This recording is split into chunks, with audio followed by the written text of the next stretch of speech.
La clase de hoy trata sobre morteros y hormigones, como dice el título que está en pantalla. Este es un tema que es muy importante dentro de nuestra materia, porque es un tema que tiene mucha aplicación en lo que es la carrera y en lo que es la profesión. Y además es un tema que se desarrolla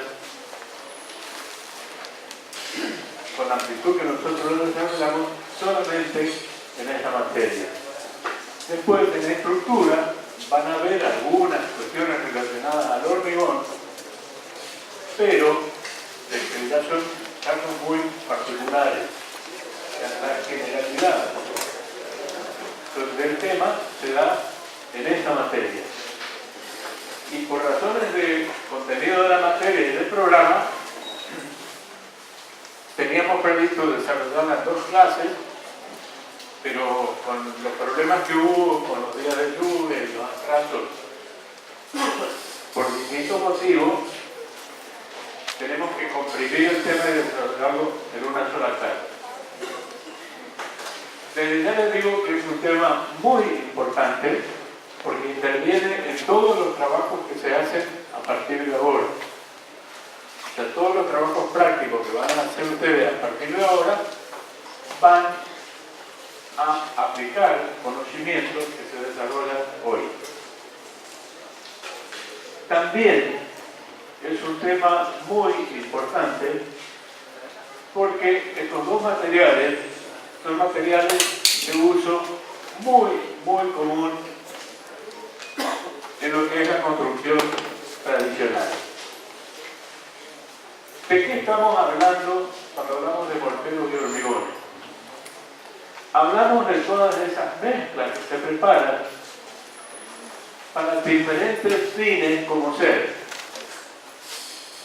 Por un lado, podemos mencionar un grupo de trabajos que se realizan con estas mezclas, como ser asentar ladrillos,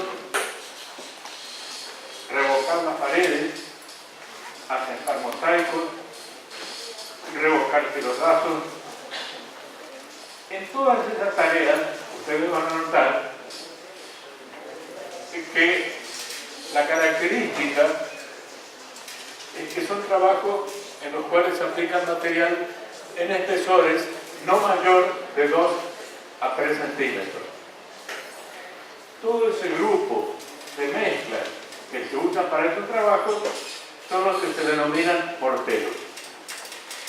Por otro lado, hay partes de la construcción que sirven, por ejemplo, para hacer estructuras, o sea, columnas, bases, vigas, losas, que ya son piezas de mayor volumen, o que sirven para rellenar espacios.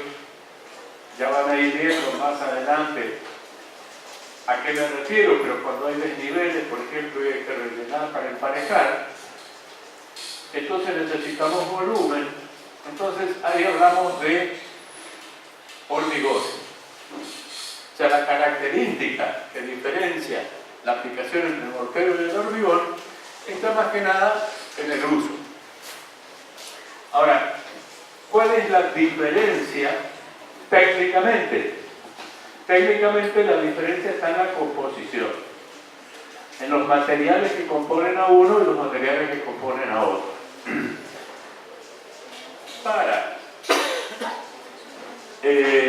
Para poder entender bien de qué se trata el tema de morteros y hormigones,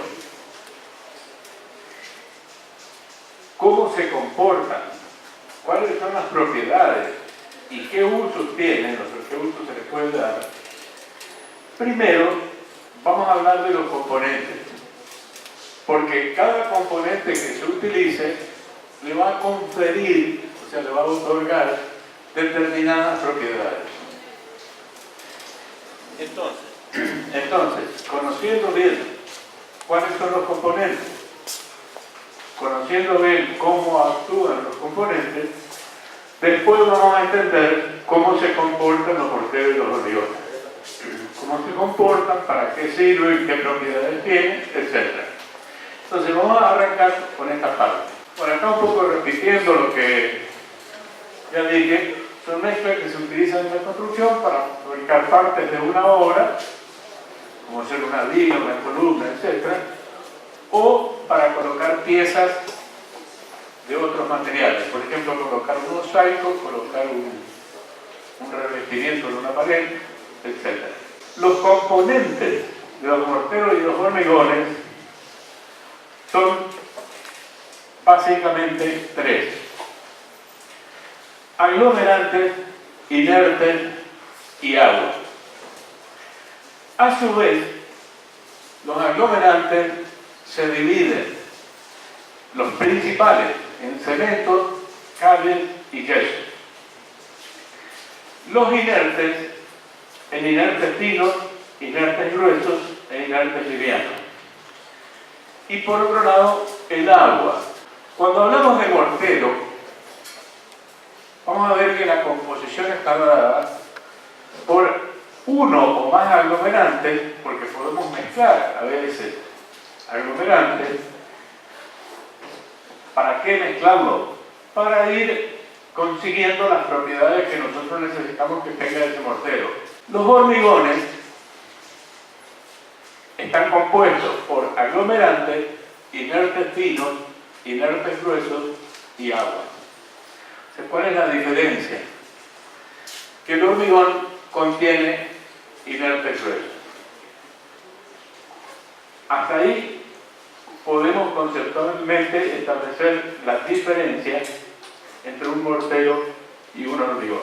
Todo mortero u hormigón sufre un proceso desde que se mezcla hasta que se considera que puede entrar en servicio. Entrar en servicio significa que no se puede usar. Por ejemplo, nosotros construimos una viga, la construimos hoy, no la podemos usar mañana, tenemos que esperar un determinado tiempo. Bueno, el proceso que sufre todo mortero o hormigón para formar parte de una construcción consiste básicamente en tres etapas. Una primera etapa es la preparación. La preparación que puede ser en la misma obra o puede ser que uno ya compre un hormigón que ya venga preparado, por poner un ejemplo. En realidad, la mayoría de los aglomerantes y de los inertes, o sea, los aglomerantes en general vienen en polvo. Los inertes ya tienen un tamaño de grano un poquito más grueso, pero también vienen secos. Cuando uno mezcla el aglomerante más el inerte más el agua, lo que obtiene es una pasta. Una pasta que puede tener mayor o menor densidad, pero siempre va a ser una pasta. Va a ser muy importante, cuando se prepare la pasta, el tema de la densidad. O sea, vamos a ver especialmente en los hormigones la importancia que tiene la densidad que se le dé a la pasta para después obtener una buena resistencia. El segundo paso se denomina fraguado.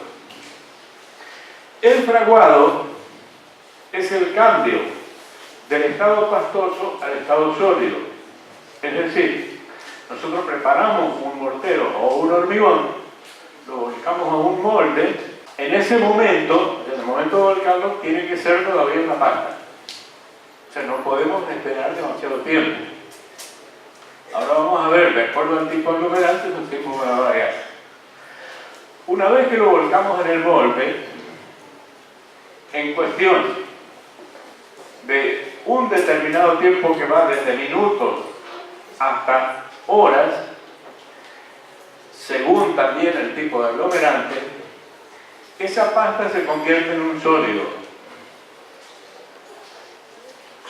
Vamos a ver que algunos aglomerantes hacen que esa conversión sea rápida, esa cuestión de minutos, y otros aglomerantes necesitan más tiempo. A ver, por ponerles un ejemplo, preparamos una pasta, la ponemos en un balde, pongamos ese balde de albañil que es un poco cónico, Si nosotros inmediatamente lo damos vuelta, se desparrama la mezcla porque todavía es una pasta.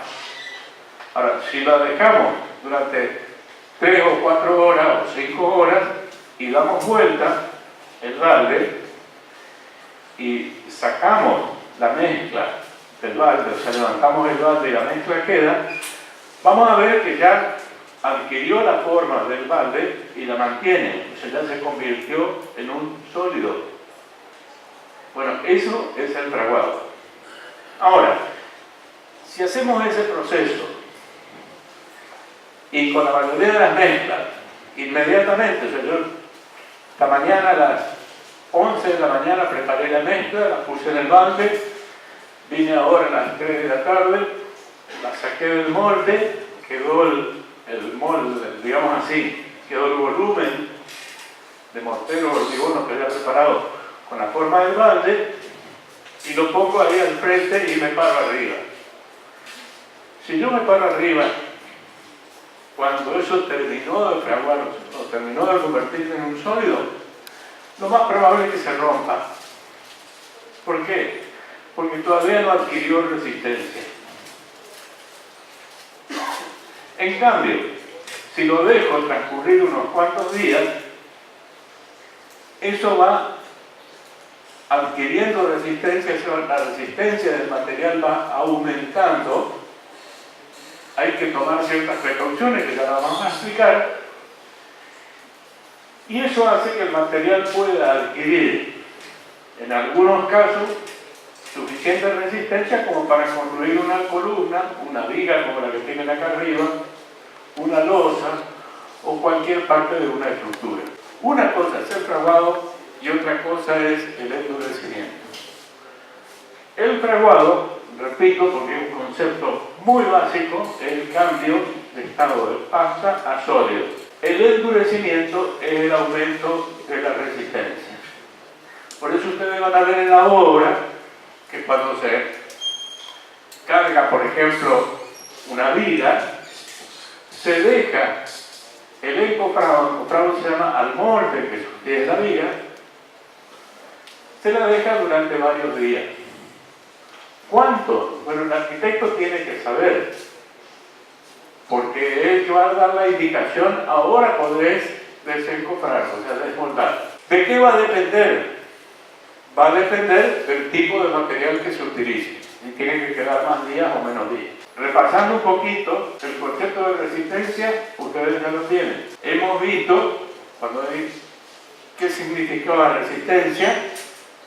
Resistencia era la capacidad del material de oponerse a la deformación o a la rotura cuando actuaban fuerzas externas. Se medía si era un esfuerzo de compresión o de tracción en kilogramos sobre centímetro cuadrado. Y lo denominábamos tensión. El esfuerzo que está haciendo el material para resistir a la deformación se denomina tensión.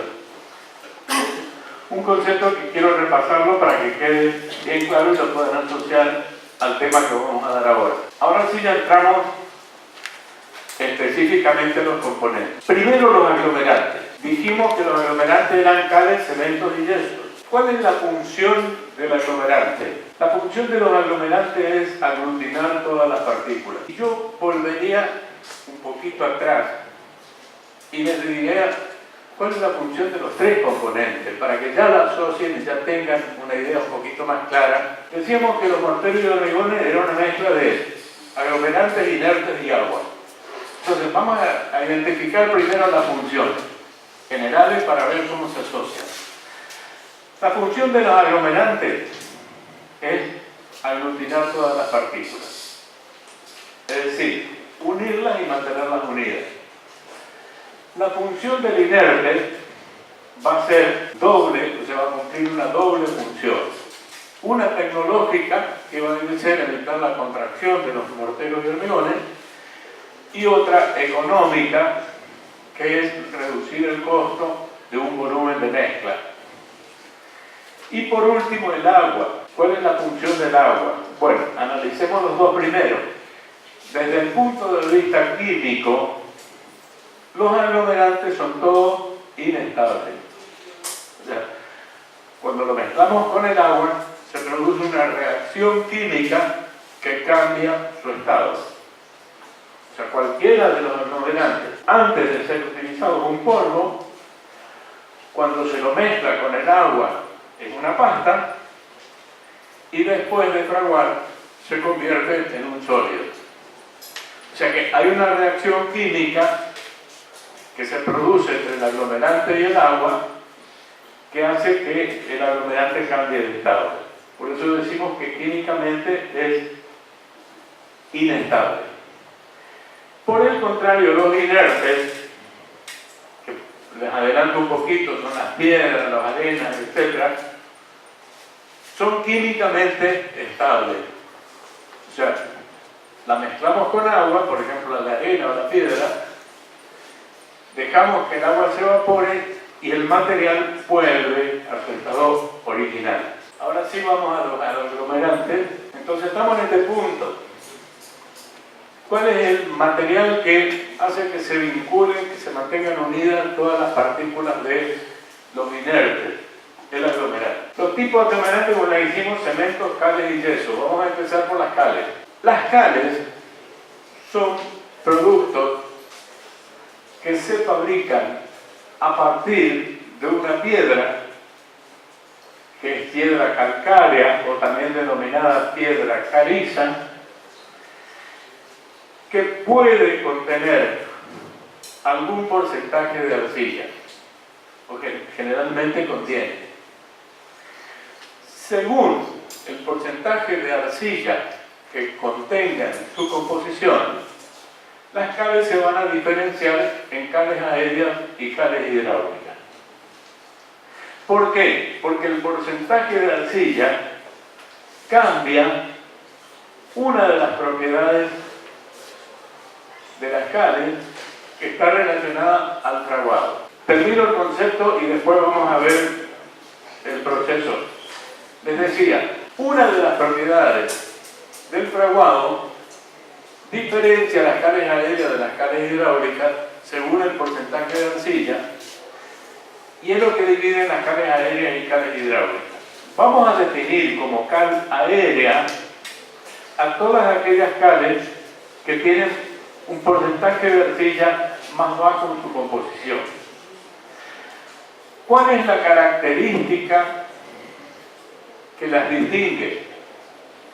Que fraguan en contacto con el aire. O sea, en el caso de las cales aéreas, el agua cumple la función de producir la mezcla, o sea, producir la pasta, o sea, plastificar la mezcla, y el fraguado se produce posteriormente a medida que el agua se va evaporando y la cal entra en contacto con el aire. Entonces, eso hace de que la cal aérea se use en aquellas partes de la construcción en las cuales puede entrar fácilmente en contacto con el aire. Las cales hidráulicas, por el contrario, que contienen un porcentaje más alto de arcilla, tienen la propiedad de fraguar en contacto, o sea, mezcladas con el agua. O sea, necesitan del agua para producir el fraguado. O sea que las cales hidráulicas necesitan mantenerse húmedas hasta que completen el proceso de fraguado, y en algunos casos que necesitemos resistencia en el material, también durante el periodo que requiere adquirir resistencia. ¿Por qué? Porque la reacción química de endurecimiento en este tipo de cales, en las hidráulicas, se produce justamente en la mezcla entre el aglomerante y el agua. Si nosotros le quitamos el agua antes de tiempo, lo que va a suceder es que no va a adquirir la resistencia necesaria. Bueno, si quedó claro cuál es la diferencia entre cales aéreas e hidráulicas, vamos a ver un poquito, así en forma rápida. La extracción de la piedra caliza es bastante sencilla porque está prácticamente a nivel del suelo. Si hay que buscar la zona, hay zonas en Córdoba, en casi todas las provincias que tienen zonas montañosas, hay piedra caliza. Simplemente consiste extraerla con una máquina y molerla del tamaño que pueda entrar en un horno. El paso que sigue es una cocción. La cocción se hace en hornos desde hornitos muy sencillos como lo que estamos viendo acá, y arriba se mete la piedra de cal, abajo se mete la leña, se mantiene eso a una temperatura bastante alta durante un tiempo determinado y se obtiene lo que vamos a llamar cal viva. La cal viva se denomina óxido de calcio. La cal viva es un material altamente inestable. O sea, la cal viva, cuando entra en contacto con el agua, en ese estado, cuando todavía es cal viva, produce una reacción bastante rápida y eleva mucho la temperatura. Y si la cal viva queda en contacto con el ambiente, en un ambiente húmedo, comienza a absorber la humedad del ambiente y a producir su propia transformación en lo que vamos a denominar como cal pagada. La cal apagada es el hidróxido de calcio. O sea, es simplemente la cal que se mezcló con un porcentaje muy pequeño de agua, o sea, únicamente la cantidad necesaria para convertirla en una cal que está en condiciones de ser usada en la construcción. Dicho de otra manera, la cal viva todavía no se puede usar en la construcción. Falta un proceso que es el proceso del apagado. Ese proceso de apagado de la cal se puede realizar en obra o se puede realizar en fábrica. Antiguamente, ese proceso se realizaba casi siempre en obra. O sea, se compraba la cal viva en un recipiente que se armaba en la misma obra, se la mezclaba con agua, se producía la reacción de apagado y esa cal era la que se usaba para construir. El avance de la tecnología permitió apagar la cal de otra manera y mantenerla en polvo, porque cuando la apagábamos en la obra, la cal ya se convertía en una pasta. Bueno, ¿cómo es la tecnología? Es muy sencilla. O sea, el que produce cal, el que fabrica cal para la venta, lo primero que hace es la cocción, después la desparrama en un espacio determinado, produce un rocío muy finito, con la cantidad de agua necesaria para producir la reacción química, pero que no alcanza a formarse una pasta. Entonces, se produce la reacción química y la cal se comienza a desintegrar y se convierte en un polvo. Por supuesto que hay un proceso después de colado para sacar todas las partículas más gruesas, etc. Y la cal queda convertida en un polvo blanco muy, muy finito que si uno la toca casi no la percibe al tacto. Esa cal es la que actualmente uno consigue en el mercado, se sale a comprar en los corralones y la va a conseguir en bolsas de 25 o 30 kilos. Y actualmente ese tipo de cal es el que más se utiliza para la construcción. Vienen distintas calidades, las calidades van a depender del porcentaje de arcilla que tengan y del grado de impurezas que puedan tener. Dentro de toda esa variedad de tipos de cales que podemos conseguir, vamos a conseguir algunas que son más aéreas y otras que son más hidráulicas. ¿Por qué hago esa aclaración? Porque no hay un límite muy preciso que diferencie las cales aéreas de las cales hidráulicas. Es decir, yo no puedo decir exactamente. Entonces hay grados en los cuales las cales, si tienen muy poquita arcilla en su composición, es una cal aérea, va a fraguar con el aire. ¿Cuál es la característica que va a tener? Que va a ser más plástica. Al ser más plástica, va a dejar mejor terminadas las superficies sobre las cuales nosotros trabajemos. En cambio, las cales hidráulicas dan la sensación de una mezcla más áspera. ¿Y cuál es la diferencia en el uso? Por ejemplo, si tenemos que hacer una mampostería del cimiento o una mampostería de mucho espesor, donde el aire no puede llegar a penetrar, para eso vamos a usar las cales hidráulicas. Para las capas más gruesas del revoque, de las que van primero, también podemos usar cales hidráulicas. Ahora, para la última capa de terminación, generalmente se usa una cala aérea por dos razones. Primero, porque queda mejor terminado, porque la superficie, o sea, al ser más plástica, se puede dejar mucho más lisa y perfecta la superficie. Y en segundo lugar, porque al formar parte de la última capa, entra en contacto con el agua y fragua sin ningún inconveniente. Por lo general, las cales aéreas son un poquito más caras que las cales hidráulicas. Este es el interior del horno, para que tengan una idea. Abajo se pone la leña, arriba la cal, la piedra caliza hasta que se convierte en cal viva. Otra forma de horno, otro esquema. Este es el aspecto que tiene la cal viva. O sea, la cal, la piedra caliza que entró en el horno, que ya sufrió el proceso de cocción, que se la sacó del horno y luego una piedra que por lo general es muy blanca. Seguimos. Viene cal viva también en bolsa. ¿Por qué? Porque hay ciertas actividades, o sea, ciertos trabajos en la construcción para los cuales es recomendable la cal viva, pues necesario. Muy poco uso, pero existe. Esta era la forma de apagar la cal que existía hace muchos años, que ya casi no se usa. Era poner la cal viva en el recipiente de arriba, dejar que se produzca el apagado, o sea que el óxido de calcio se convierta en hidróxido de calcio, se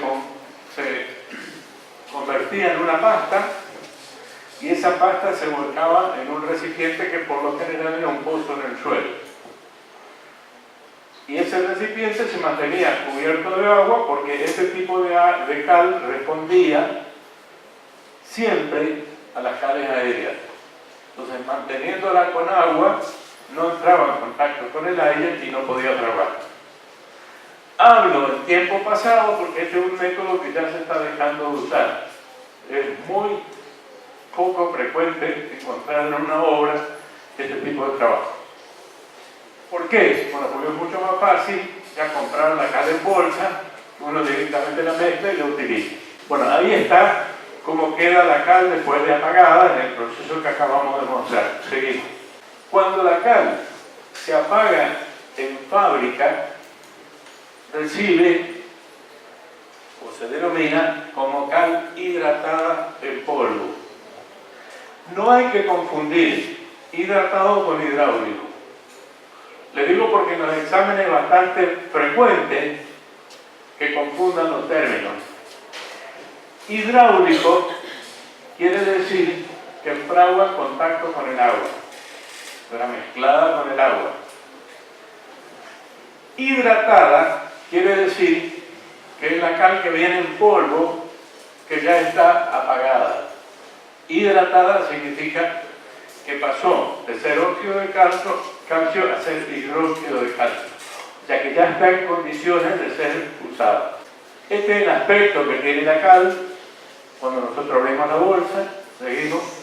Las bolsas tienen más o menos esta característica. Seguimos, vamos a ir rápido. Cemento. Bueno, cuando hablamos de los cementos ya hablamos de un aglomerante que es bastante más complejo que las cales. Es bastante más complejo por la composición, el proceso de fabricación y el uso. A diferencia de las cales, y acá vamos a establecer la primera comparación importante. Si si comparamos los cementos y las cales, los cementos nos van a permitir mezclas que van a ser mucho más resistentes que las mezclas de cal. Entonces, cuando necesitamos preparar un mortero o un hormigón que sea resistente, vamos a trabajar con cemento. ¿Cuál es la otra propiedad que los distingue? La plasticidad. Las cales son mucho más plásticas que los cementos. Las mezclas de cemento tienen el aspecto de ser más ásperas si uno las toca y tienen mucho más dificultad para dejar la superficie. Por ejemplo, queremos dejar una superficie completamente plana. Bueno, al tener poca plasticidad va a ser bastante difícil lograrla con un mortero de cemento. Para poner otro ejemplo, si nosotros tenemos que asentar ladrillos, ustedes vieron en la clase anterior mampostería. La mampostería se asentaba con una mezcla. Bueno, esa mezcla, que se asienta la mampostería, es un mortero. ¿Con qué tipo de aglomerante hacemos el mortero? Bueno, acá ya vamos a comparar las propiedades. Y esto de las propiedades es fundamental. También el tema de examen, muy frecuente de preguntar en los exámenes, porque el arquitecto debe saber sobre estas propiedades para saber qué tipo de mezcla usar en cada caso. Si nosotros preparamos un mortero mezclando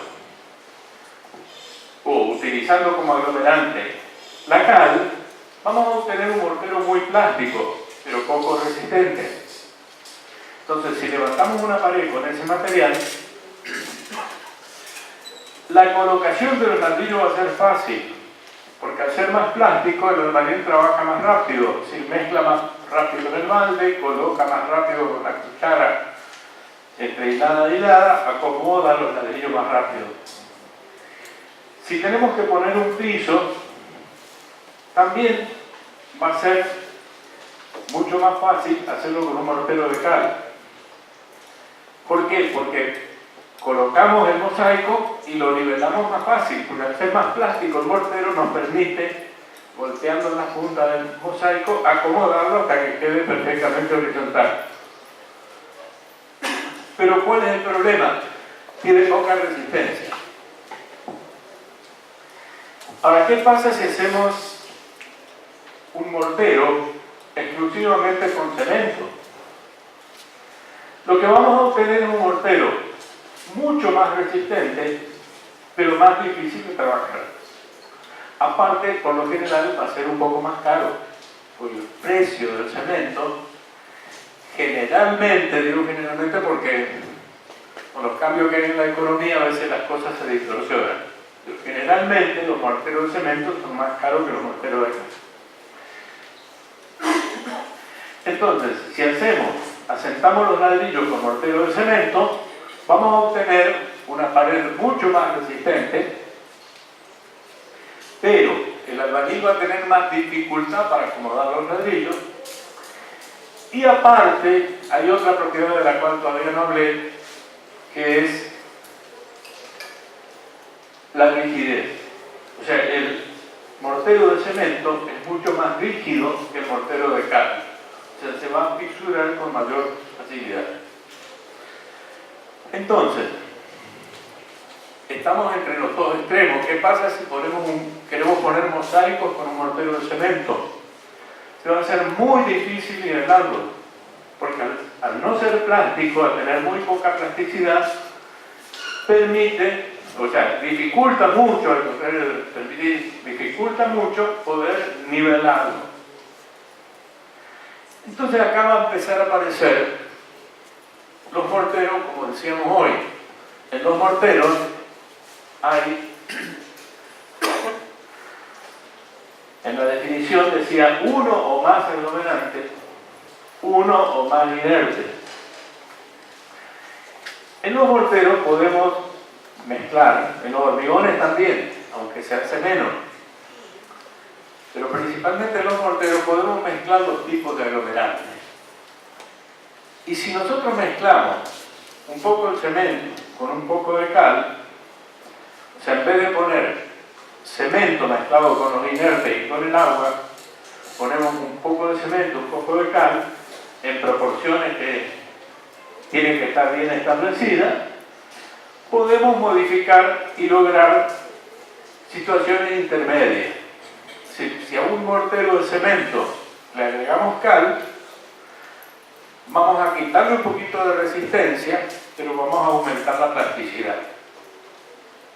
Si a un mortero de cal le agregamos cemento, lo que vamos a hacer es también sacarle plasticidad, pero vamos a aumentar la resistencia. Como los morteros exclusivamente de cal no tienen suficiente resistencia para, por ejemplo, levantar una pared o colocar un mosaico, por lo general es muy común utilizar la mezcla de dos tipos de aglomerantes. Es muy común usar un mortero que contenga cemento y que contenga cal. Entonces se consigue una resistencia un poco mayor sin perder plasticidad. Ahora, en los cementos hay una variedad mucho más grande y les decía que el proceso es bastante más complejo por la cantidad de usos que tiene. Los cementos tienen como propiedad, por un lado, la resistencia y por otro lado, la posibilidad de realizar morteros u hormigones impermeables. Entonces, repito, las cales se destacaban por la plasticidad, los cementos por la resistencia y la impermeabilidad. Relacionando la otra propiedad, un mortero de cal es higroscópico. Un mortero de cemento, según como esté preparado, puede no ser higroscópico. Un mortero de cal es permeable. Un mortero de cemento, también, según como esté preparado, puede ser impermeable. ¿Ah? Entonces ahí vamos ya viendo unas cuantas diferencias de propiedades entre las cales y los cementos. La materia prima que se usa para fabricar el cemento es la misma que se utiliza para las cales, pero se trabaja de diferente manera. Se utiliza la piedra caliza, o sea, la composición es piedra caliza, arcilla y algunos pequeños agregados que no vale la pena entrar en detalle ahora por una cuestión de tiempo y porque no hacen a nada importante del tema. Pero los componentes básicos son piedra caliza y arcilla. Los cementos son todos hidráulicos, porque todos contienen un porcentaje de arcilla mayor que la cal. El proceso de fabricación, si bien hay 2 o 3 métodos, método seco, método húmedo, etc., siempre es bastante más complejo que el de las cales porque hay todo un proceso de cocción por separado. Después hay una mezcla, hay una molienda del producto, y acá, para hacer más corta la explicación, simplemente en una imagen podemos ver lo que es una fábrica de cemento. Ese tubo que ustedes ven, que está un poco inclinado, es por donde va circulando el material a través del proceso. O sea, primero se produce el mezclado, primero la clasificación del material, es decir, se sacan las partes muy grandes, se muelen las piedras hasta el tamaño adecuado, después entra un proceso de cocción, después entra uno de mezcla, bueno, después a uno de molienda. Como les decía recién, no hace falta entrar en demasiado detalle porque esto el arquitecto no lo aplica en su profesión, simplemente para que tengan un conocimiento básico de cómo se lo fabrica. ¿Y por qué el costo es un poco más alto que el de acá? Acá tenemos la vista de una fábrica de cemento más completa. Seguimos. Cuando hablamos de cemento, si nosotros entramos en la clasificación de cementos en internet, por ejemplo, o pedimos información en algún fabricante, vamos a ver que se van a encontrar con una variedad bastante grande de variantes dentro de los tipos de cemento. Esa variedad está a veces en algunos ingredientes que intervienen en la composición o que se usan para fabricarlo, y otras veces en algunas propiedades particulares para casos muy especiales. Pero para no complicar tanto el tema, vamos a ir a los principales. ¿Cómo podemos clasificar en general los cementos? Por un lado, vamos a tener lo que definimos como cemento Portland normal. Es el que más se usa en la construcción por una cuestión de que es resistente y por otra cuestión de que tiene un costo bastante razonable en relación al resto de los cementos. Por otro lado, tenemos el cemento blanco. Les voy a explicar un poquito más sobre el cemento Portland normal, algunas características. El cemento Portland normal, les decía recién, es el que más se usa en la construcción por una cuestión de costo y porque tiene buena resistencia. Pero, además tiene otra característica que tenemos que tener en cuenta. En una mezcla, ya sea mortero u hormigón, preparada con cemento Portland normal, el tiempo de fraguado va a comenzar más o menos entre los 30 y 40 minutos de preparada la mezcla. Y va a terminar entre las 4 y las 8 horas. ¿De qué depende? Depende principalmente de la temperatura. A mayor temperatura, el tiempo de fragua disminuye, o sea, fragua más rápido. ¿Cuál es el problema que tiene este aglomerante, el cemento? Que en el proceso de fraguado se contrae. Y al contraerse, se producen fisuras. Cuanto más rápido es el fraguado, más probabilidades de que tengamos fisuras. Entonces, lo conveniente es controlar la temperatura, que no trabajar con temperaturas demasiado altas, para que el fraguado no se produzca demasiado rápido y para que no se produzcan fisuras en ese proceso. El endurecimiento. El endurecimiento es el proceso de aumento de la resistencia. Lo que yo les decía, pongo en un balde una mezcla de cemento con arena y agua, a las 4 horas fraguó, vuelvo, lo saco del balde, me paro arriba, salto y eso se rompe, no tiene resistencia. Ahora, dejo pasar un determinado tiempo, 2 días, 3 días, y va adquiriendo más resistencia. Lo importante es que durante ese tiempo que va adquiriendo resistencia, también se mantenga húmedo, o si es posible mojado, mejor. ¿Por qué? Porque la resistencia se adquiere también por un proceso químico de combinación del agua con el aglomerante. Si nosotros a los 3 días dejamos que toda el agua se evapore, esa mezcla va a adquirir la resistencia que logró en 3 días y se va a quedar en ese nivel. Después, por más que lo mojemos o hagamos lo que hagamos, no va a aumentar la resistencia. En cambio, si lo mantenemos húmedo durante más tiempo, la reacción química entre el agua y el cemento sigue actuando, pierde la resistencia, va a ir aumentando paulatinamente. ¿Cuándo se considera que adquiere la resistencia máxima? Bueno, para el caso del cemento por la normal, se considera la resistencia máxima aproximadamente a los 28 días.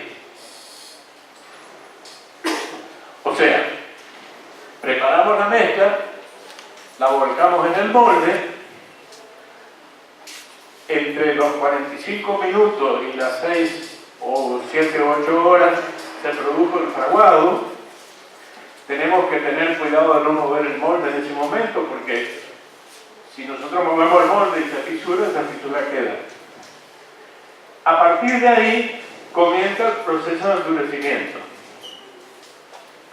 Ese endurecimiento con el cemento por la normal, repito, adquiere su resistencia máxima a los 28 días.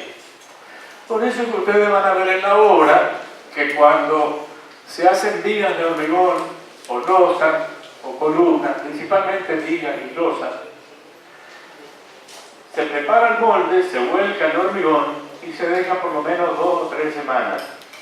¿Por qué 2 o 3? Porque no hace falta que llegue al máximo de resistencia. Porque sobre eso todavía no existe, es decir, todavía no hemos construido. Entonces, con la resistencia que adquiere a los 15 o 20 días, ya se puede sostener y puede aguantar el peso de lo que tenga arriba momentáneamente. Entonces, ¿para qué le sirve al arquitecto conocer el tiempo de endurecimiento? Y justamente para saber cuánto tiempo tiene que dejar el encofrado sin tocarlo. O sea, el arquitecto del que va a la obra dice, bueno, hoy cargamos el hormigón, hoy se prepara, se carga, ya el molde está preparado, las armaduras metálicas están puestas, etc. Cargamos el hormigón. A partir de hoy, ¿qué tenemos que hacer? Mantenerlo húmedo durante 10, 12, 15 días, todo el tiempo necesario hasta adquirir la resistencia que necesitamos. Y el arquitecto es el que le dice, bueno, hoy cargamos que es el 29 de junio, vamos a desencofrar el 15 de julio. O sea, eso lo dice y lo decide el arquitecto. Por eso el arquitecto necesita saber cuánto es el tiempo de endurecimiento del material. También el arquitecto toma esa decisión considerando qué parte de la estructura es. Porque si a mí me dicen, bueno, tenemos una viga que entre columna y columna hay 1 metro de separación, y es una viga que está sobredimensionada, yo puedo decir, bueno, a los 10 días saquen el encofrado. Pero si es esta viga que tiene esta luz significa la distancia entre los apoyos, que tiene esta luz, que es muy importante. La resistencia que necesitamos es mucho mayor. Entonces, probablemente, para eso yo tengo que tener alguna información previa, que viene de parte de los cálculos, de la estructura, pero probablemente una viga como esta requiere de cada 3 semanas, o 21 días como mínimo. Entonces, esa es una decisión del arquitecto, que tiene que ver, por un lado, con la seguridad, y por otro lado con los tiempos de obra, porque mientras yo tenga la viga encofrada no puedo avanzar con la obra. Entonces, si sé que hay vigas que no necesitan tanto tiempo porque la resistencia que necesitan es menor, puedo ir desencofrando, o sea, sacándole el molde antes y avanzar más rápido con la obra. ¿Está? Un término muy importante y tomen nota: el proceso de mantener húmedo el hormigón durante todo el periodo de endurecimiento se denomina curado. Curado del hormigón, repito, es mantener húmedo la mezcla durante todo el tiempo que requiera el endurecimiento. Es muy común por ahí terminar de terminar de cargar un hormigón y olvidarse y dejar de mojarlo, y el riesgo que vamos a tener ahí es que no vamos a tener la resistencia necesaria. Y hay casos en los cuales a veces una prueba determina la necesidad de demoler una columna y hacerla de vuelta porque no se le hizo el curado necesario y no adquirió la resistencia que tenía que tener. Bueno, en segundo lugar, vamos a hablar del cemento blanco. El cemento blanco es un tipo de cemento que, como lo dice el nombre, tiene un color realmente blanco, es blanco, o sea, no es un blanco simbólico. Es un material que tiene muy poca resistencia, entonces no sirve y no se usa para estructura. Es un material bastante más caro que el cemento Portland normal, por la materia prima, por el proceso de fabricación, por el proceso de sacar las impurezas que pueda tener la materia prima, etc. Entonces, ¿para qué sirve? Sirve más que nada para fines decorativos. Cuando tenemos que hacer, por ejemplo, el piso que nosotros estamos pisando es un piso que se llama mosaico granítico. En la composición de la capa que nosotros vemos, hay una mezcla que tiene cemento. Si nosotros queremos que este piso tenga un color bien clarito o que sea blanco, lo tenemos que hacer con un cemento que va a ser denominado cemento blanco. El cemento blanco se puede mezclar con algún tipo de colorante, o sea, hay polvos de color, como por ejemplo el ferrite, que es color rojo, que es óxido de hierro. Entonces lo mezclamos con el cemento blanco y obtenemos un color que puede ir desde un rosado clarito hasta un rojo bastante intenso, según la proporción que pongamos.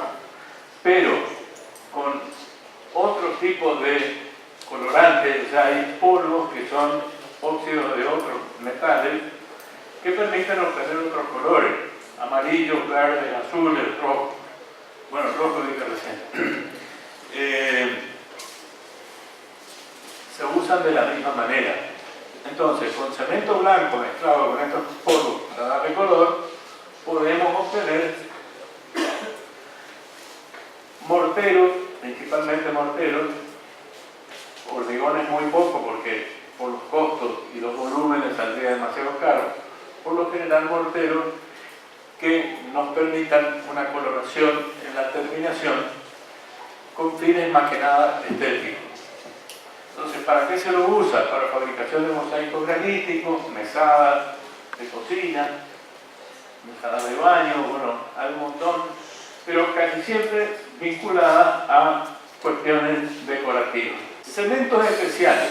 Dentro de los cementos especiales tenemos, por un lado podemos hablar de los cementos de alta resistencia inicial. Es un cemento que tiene el mismo tiempo de fraguado que el cemento Portland normal, pero tiene un proceso de endurecimiento mucho más rápido. Alcanza la resistencia máxima que el cemento Portland normal alcanza en 18 días, el cemento de alta resistencia inicial lo alcanza aproximadamente a los 7 días. Es bastante más caro que el cemento Portland normal, pero nos permite acelerar los procesos de obra. Por ejemplo, si tenemos que hacer el hormigón de un pavimento de una calle, es muy importante habilitar la calle lo antes posible. Si usáramos cemento Portland normal, tendríamos que clausurar la calle durante 2 o 3 semanas. Si usamos un cemento de alta resistencia inicial, podemos habilitarla en menos de 1 semana. ¿Se entiende? Lo mismo cuando hacemos una estructura. Podemos ir mucho más rápido con un cemento de alta resistencia inicial. Bueno, Actualmente, también con el avance de la tecnología, aparecen otros productos que se llaman aditivos, que mezclados con el cemento Portland normal, le cambian las propiedades y lo convierten al hormigón en un hormigón que tiene la característica del cemento de alta resistencia inicial. Hoy en día, el cemento de alta resistencia inicial se usa poco por esa razón. Es más frecuente usar cemento Portland normal con aditivo que cemento de alta resistencia inicial. Dentro de los cementos especiales vamos a encontrar cementos que son resistentes al ataque de sales. O sea, cuando ustedes realizan, por ejemplo, los cimientos de un edificio, el suelo puede contener impurezas como ser sales, puede haber napas de agua que se mezclan con esas sales y eso ataca al cemento Portland normal, según el tipo de sal, por poner un ejemplo. Bueno, hay cementos especiales que son resistentes al ataque de esas sustancias. Por último, vamos a mencionar el cemento de albañilería. El cemento de albañilería es un cemento más reciente que todos los anteriores y que tiene las características de lograr una mezcla muy parecida a lo que es un mortero, por ejemplo, que nosotros logramos mezclando cemento con cal. O sea, el cemento de albañilería es un cemento de baja calidad que no sirve para ningún componente resistente de una estructura, pero que sí se comporta como un mortero, o sea, se comporta en los morteros como la mezcla de cemento con cal. ¿Qué es lo que permite? Y permite por ahí agilizar los procesos. O sea, en vez de asentar ladrillos mezclando cemento, cal y arena con agua, uso cemento de albañilería con arena y agua. ¿Se entiende? Hay nada más de por medio con una cuestión de practicidad. O sea, más o menos las propiedades son bastante parecidas. Esta es la bolsa en la cual viene el cemento Portland normal, que son bolsas de 50 kilogramos. O sea, la cal venía de 25 30.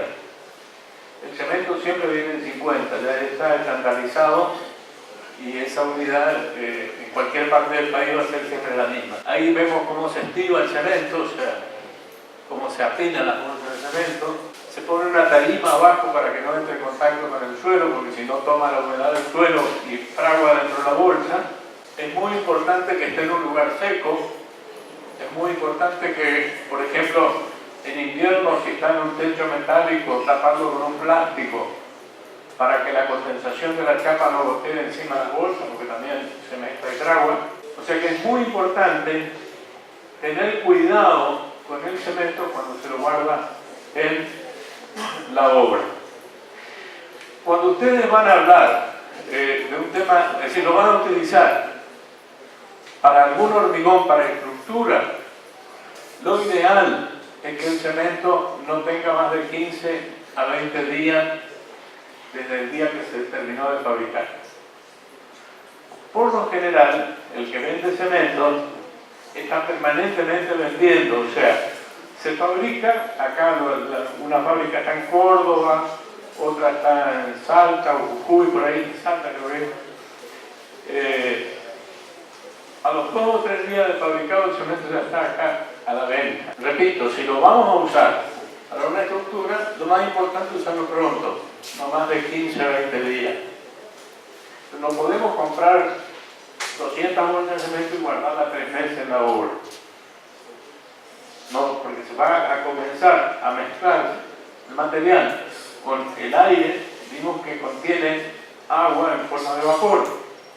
Esa agua toca, si bien la bolsa de cemento tiene una especie de protección de varias capas para dificultar la penetración de la humedad del aire, con el el tiempo la humedad penetra lo mismo. Entonces, si el cemento pasó más de 30 días estivado, ya no es recomendable para ser utilizado en la estructura. ¿Por qué? Porque va a tener menos resistencia. Bueno, acá hay uno que hoy no lo nombré, pero se lo voy a mencionar así medio rapidito. Trato de dar lo principal, es decir, lo que el arquitecto necesita saber como base. Después se supone que ustedes van a leer un poquito y ampliar más los temas. Cemento de fragua rápido. Hay un tipo de cemento que uno lo mezcla con el agua y en cuestión de segundos comienza a fraguar. Y termina de fraguar también rapidísimo. Entonces, ¿para qué se usa? Por ejemplo, en los subsuelos, o en los túneles, o en esos lugares cuando hay filtraciones de agua y tenemos que sellar una fisura. Entonces se limpia la fisura, se prepara la mezcla del cemento con el agua y se la aplica inmediatamente que se va preparando. Este es el cemento de albañilería. Se diferencia en el color del cemento por la normal, que generalmente es un poquito más claro. Algo que no dije del color del cemento por la normal, discúlpenme que por ahí me vuelva para atrás, pero como estoy sintetizando los temas, hay cosas que por ahí me parecen como importantes y no las quiero dejar de mencionar. Según la marca de cemento y según la procedencia, ustedes van a encontrar en algunos casos cementos más oscuros, hablando de cemento por la normal. Van a encontrar más oscuros y más claros. Por ejemplo, no acostumbro a dar muchas marcas, pero acá voy a dar dos marcas para que puedan comparar. Hay un cemento marca Loma Negra. Ustedes la abren y el color es un verde muy, muy oscuro. Hay otra marca que es Olfin, algo así, que es de Minetti. Ustedes abren la bolsa y es un color mucho más claro. Ese color se refleja después en cuando se hace la estructura.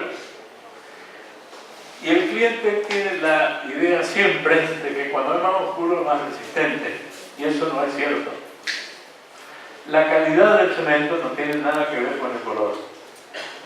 O sea, tanto con el cemento más oscuro como con el cemento más claro se pueden obtener cementos de muy alta calidad, que podemos lograr la misma resistencia. ¿Por qué les aclaro esto? Porque el razonamiento que generalmente hacen los clientes es bastante lógico.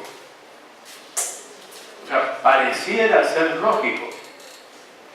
Y si uno no lo tiene claro, no puede hacer la aclaración que corresponda, porque muchas veces me ha pasado, no, yo prefiero trabajar con tal marca porque es más oscuro y me da la impresión de que es más resistente.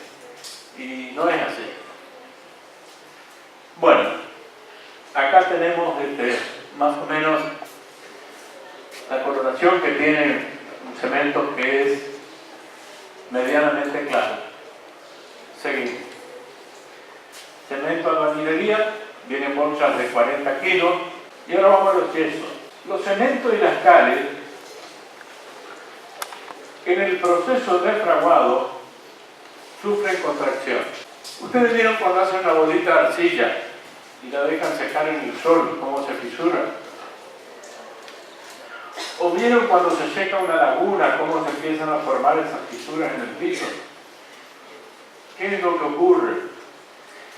Que la humedad se va perdiendo superficialmente, pero abajo se mantiene húmedo. Entonces la capa de arriba que va perdiendo humedad, al contraerse, disminuye su volumen y comienza a formar la fisura. Acuérdense de los componentes. O sea, que la arcilla, que es lo que nosotros vemos en el suelo cuando se secó la laguna y quedó y comienza a dar el sol, es uno de los componentes de las cales de los cementos. Entonces, eso más el otro componente que tiene un comportamiento similar hace que las cales de los cementos en el proceso de fraguado se contraigan. El yeso, ahora vamos a ver cómo solucionamos el problema de la contracción, lo vamos a ver un poquito más adelante. El yeso, ustedes habrán visto que los usan a veces los odontólogos para sacar los moldes de las dentaduras, o que se usan cuando se quiere copiar, por ejemplo, una escultura y se quiere hacer una copia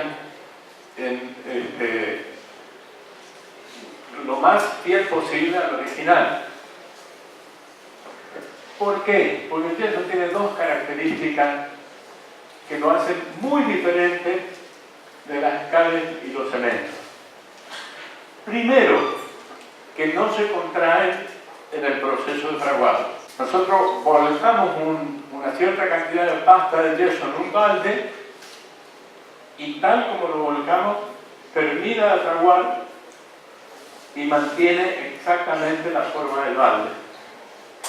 Si nosotros lo hiciéramos con una mezcla de cemento con agua o cal con agua, vamos a ver que el volumen se redujo y se produjeron fisuras. Con el yeso eso no ocurre.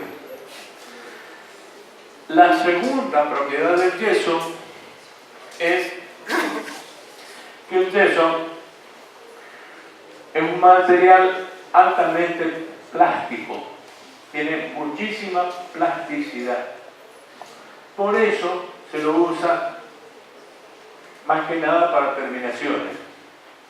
Todas las molduras de borde en los cielos rasos, por ejemplo, además de revoque, además de detalles en los cielos rasos, etc., cuando queremos hacer cositas con muchos detalles, usamos el yeso.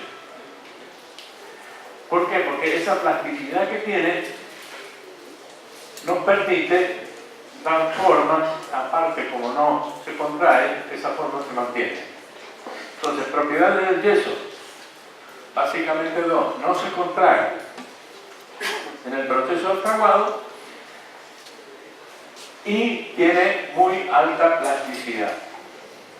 En cuanto a la resistencia, tiene muy baja resistencia. Por eso solamente se lo usa con fines decorativos. Bueno, ¿qué más le puedo decir del yeso? Los tiempos de fragua. El yeso fragua muy rápido. El yeso fragua, comienza a fraguar inmediatamente que se terminó de mezclar con el agua y termina de fraguar entre los 3 y los 5 minutos. También depende de la temperatura. Entonces, el que trabaja con yeso, que nosotros lo llamamos el yesista en la obra, va preparando la cantidad que puede usar en el tiempo de aproximadamente 3 a 4 minutos.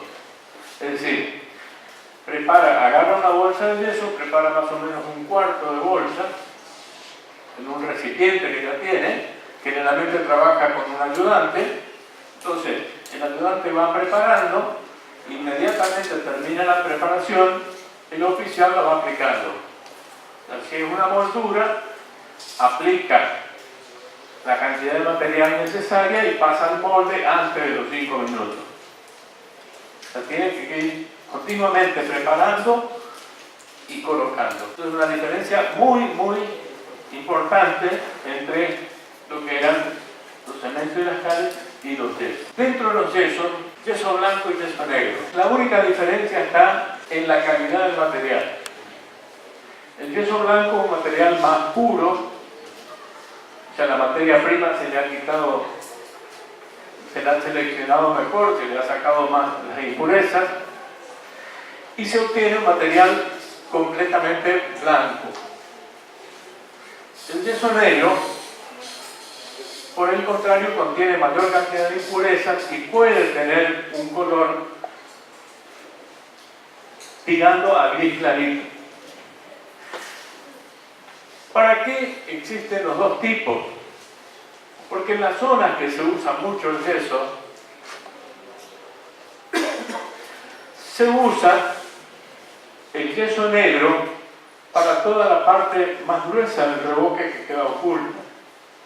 Entonces, ocupa una mezcla más económica para la parte que queda oculta y hace la última capa con yeso blanco, que es la parte que queda a la vista. Lógicamente, como les decía, hay una diferencia de precio y trabajando de esa manera se logra un un resultado que es excelente en cuanto a la terminación, porque la terminación es de yeso blanco, pero un costo final un poco menor. En nuestra zona se trabaja muy poco con yeso.